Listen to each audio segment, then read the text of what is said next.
Kakanhon ki pulit jong ka Anti-Narcotics Task Force East Khas District hakan reutrek urumpang arja arpusau kilakyam ya arngot ki priyo bakantop ya waisun rang mat kawai kakantai namar ka jing subadan ketiban khayi drak hapulu. Kini ki arngot kila pendan kam na kawai kakali kabar ya registration number ASO 180 not pra. Laong bagani ka jingyok kam kadai hadian badan ki basong ha kate jaka kila isan khmat ikar kom yat bat yang kate kali bat kila pentep sigi bor pulet kum juru syaka FKGGP Shillong City bat kum juru sigi noyalam jong sengsam la lau mali yakinik si jor ompala satya banyok kerteng bat ki pulet kidang penlong ki jing tok ke babanya nakaliang ka sengsam la lau mali bat FKGGP kila maham dak bating ik bamlien ban khayi drok sakite ki benta bat ong bakam dai syo kasien ka baningkong.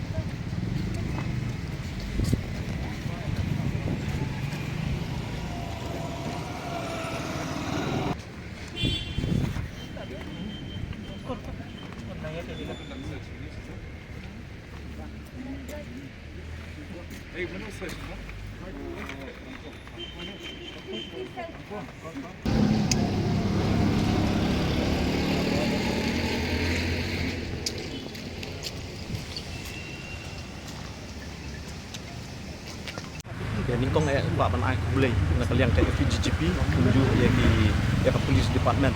kabala don akti kejap ban ni ba ya terrekat na bentau ni drop sebab kumju ni ke bagi sniu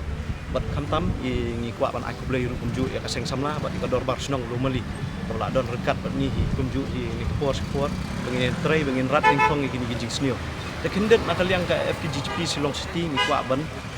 ayu ni kwa ban bu ya kan ni ki marjan senong bat kumju la Shillong barok away bangikwa bangin ya tray rengkat tengidang ya perhat ngidang mut bangin ya song meeting na ko ka FGGP Shillong City bangin ya tray rengkat begini dor par senong di baper di bahap kami ka Shillong bengila metek lakam hijik sniu ki bobun nak kalian juga police kila untuk ini kumju ru begini ki perlok juga FGGP bila ya phone yang ambil boleh buat jingo kem entahin kalian jungi ka sengru buat nilai position ka jaka di kanir kalong artat kum ka jing maham banang ni syakmat na kalian jong ka seng samla laumuli ba kinu ki bawan banle kinu kam sneo mong tong drugs buat ki bay wan ni song ya dikiat na kalian jong ka seng ya pet perman ya kata buat minum ailat kanir kadai ka jing sedang ka beret na kalian jongi ba jong kini di perlok jong ka KGGP nang dia Inang ni sakmat nginyai tray sederhana namta kay pengin penduduk ini ki jingsnew